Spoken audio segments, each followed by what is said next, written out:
Something's grabbed it. Not doing anything though. I'm fishing off my kayak in 80 meters, and I've hooked up to something really strange. We're nearly to the surface. It's just done nothing. Head shake. Can see it. But what is it? I'm not going to look, I'm just going to wait till it pops up next to the boat. What is it? Come on, be a John Dory or something weird. Ah, you. Oh, yes. Yes, it's a frostfish. Oh, it's a frostfish. Oh my God, I've been wanting to catch one of these for such a long time. And it's wrapped up. He's got no tail. And I hooked him in the ass. Yeah! That's another species ticked. It was only a matter of time before I caught something weird out here.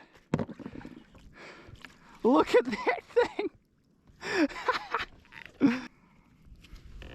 Alright, let's get a hand to this guy. A lot of weird fish.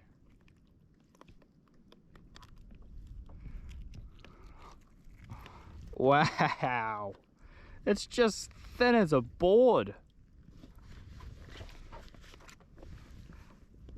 You can see my reflection in it.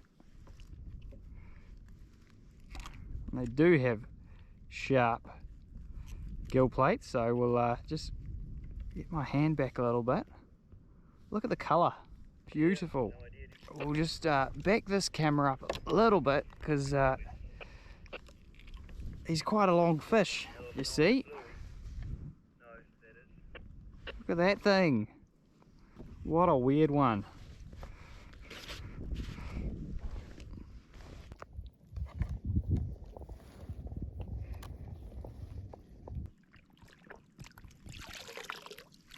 Swordfish bait.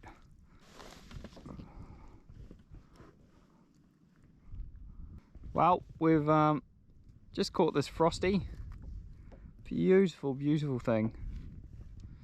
And we're gonna see how it goes.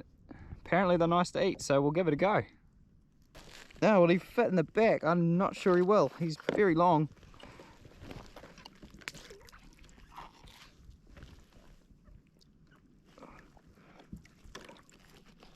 Close your mouth for me.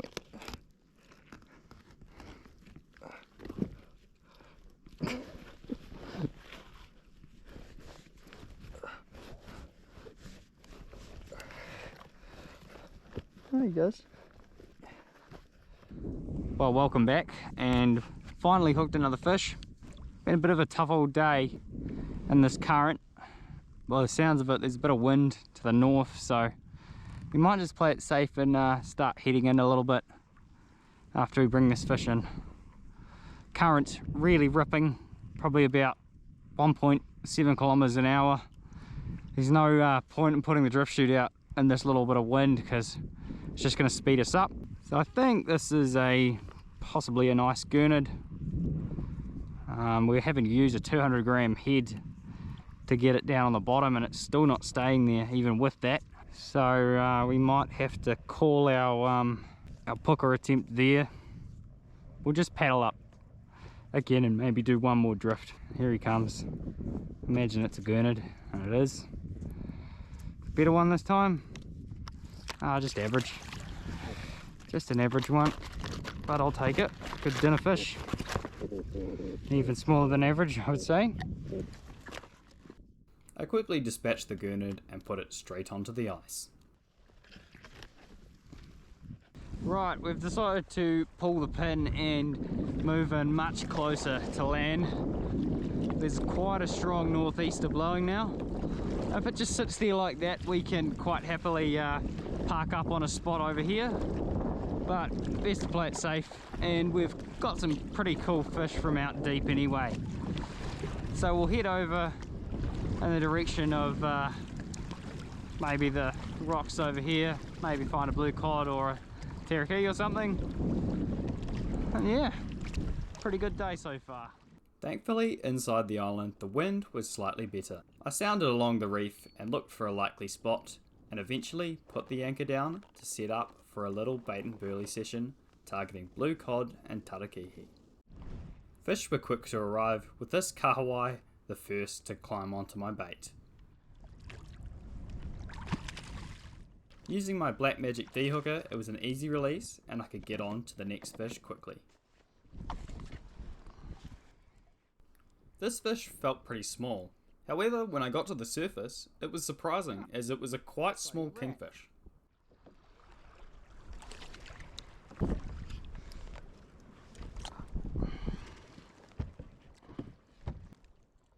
I removed the hook out of his mouth and had a quick look at probably the smallest kingfish I had ever caught. With how quickly kingies grow, this one was probably no more than a year old, so I let him go quickly to go back to grow more. Grey. This next fish was behaving very strangely.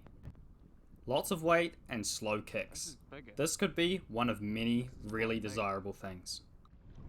I'm keeping the line as smooth as possible to try and not have the hook fall out of whatever this is. The net comes out very early, just in case I need it. Very, very heavy. At this stage, it could be one of two things. A crayfish or probably a John Dory.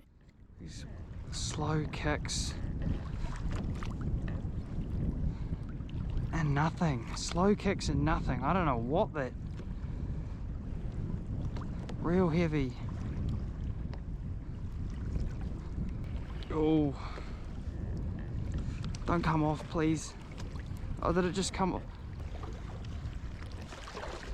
It was probably a John Dory. It had that in its mouth. Oh. I watched in disbelief as the fish went back down to the bottom on the sounder. I inspected the poor little blue cod, who had obviously been grabbed by whatever I had lost. My suspicion, a John Dory. Now that I knew it was a good idea to have a live bait down, I popped some sabikis down to the bottom. However, as per usual, I couldn't stop catching larger fish on these tiny little hooks. Right, so because I wasn't recording on my head camera, I'll just lift this teraki up for you. Caught that on a bloody sabiki.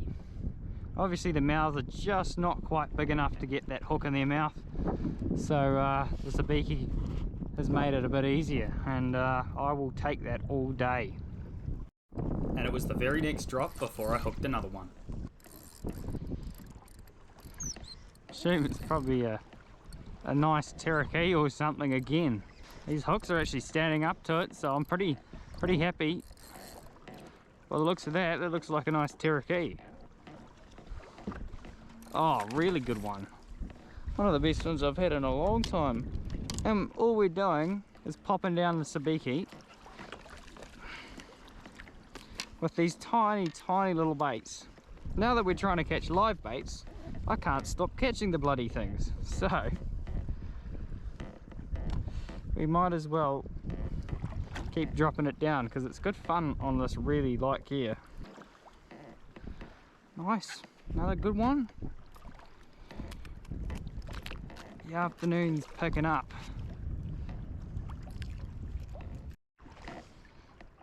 Just watch how fast the sabiki gets annihilated.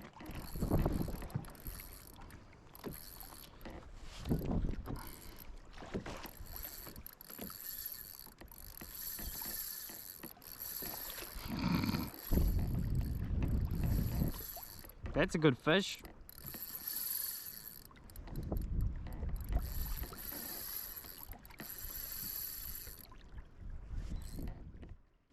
The culprit was another kahawai, just a bit too big for a John Dory live bait.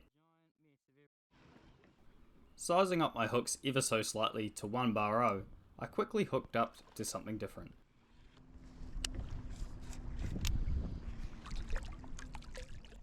Blue cod are always welcome, however this one was just slightly too small.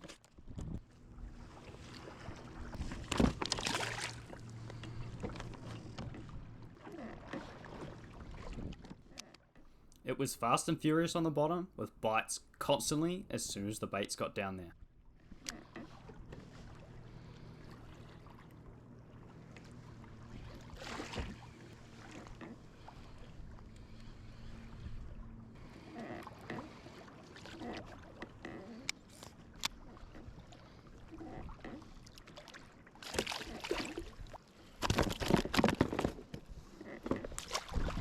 Seems like I missed that, so I'll just show you. Finally picked up a blue cod worth keeping, 37 centimeters. Perfect. With a flurry of blue cod to end the day, it wouldn't be long before the final one hit the surface.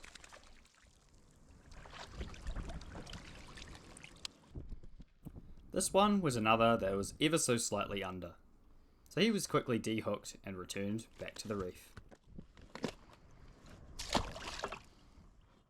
With the wind showing no signs of slowing down and plenty of fish in the back, I headed for home, happy with how the day had gone.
Yeah, good trip.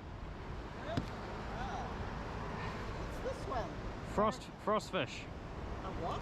A frostfish. Frostfish. Yep. Look how skinny it is.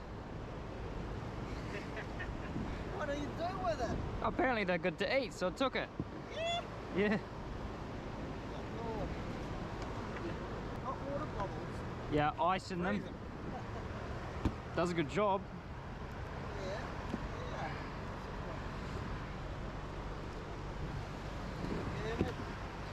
Yeah. Not too bad. I'm happy with the tuna again. Holy hell. Oh! Get the top ones. Yes! I need a photo.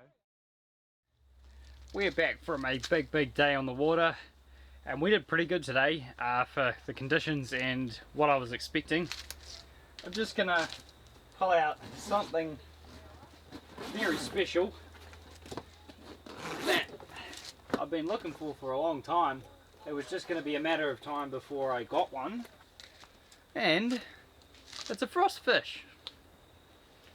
Look at it. Crazy looking fish. Huge teeth like a barracuda, and managed to get one in 80 meters on a ledger rig of all things. Pretty wild. That's one thing. And another thing that is pretty surprising for what I found out there was these two bloody things. Another two tuna. So they're actually quite fat, decent fish. Not bad at all. He was a bit better of a fish, I think. He's probably one of the better ones I've had. He's around that 3 kilo mark. Pretty successful day. Even got a few gurnard, a couple of terraki and a blue cod as well. So let's get to filleting. Right, I've never done one of these before. We won't be filleting it in the usual sense. From what I've seen, it's best just to go directly through and straight through the backbone and just fill it in sections. So get rid of the head. I think we'll gut it down the middle. That goes for miles. Well, what I think I'll do is I'll just cut straight through